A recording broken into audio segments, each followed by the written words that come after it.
అక్క అక్క పసుపు తీసుకురా.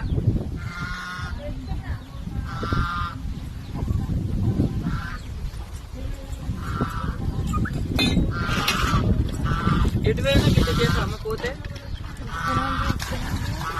ఏమొస్తు గజ్జ గల్ల తెచ్చినాం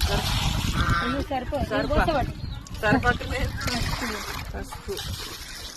మా తమ్ముడు అయితే ఈరోజు నాటుకొని ఇక్కడ దేవుని దగ్గర పోసిండు అనమాట. కడుగుతుండు. నాటుకోడు అంటే ఎంతమందికి ఇష్టమో కామెంట్ పెట్టండి. బాగా లేట్ అయిపోయింది ఈరోజు అయితే. పసుపు వేసి బాగా కడగాలి నాటుకోడి. వాళ్ళు వేస్తారు కానీ నాది ఏమంటారు చికెన్కి ఏం వేస్తారు అనుకున్న వాళ్ళు కలర్. అది అబ్బో మన పసుపు కాదా? మనది కాదు, అది కలరే. మన డాడీ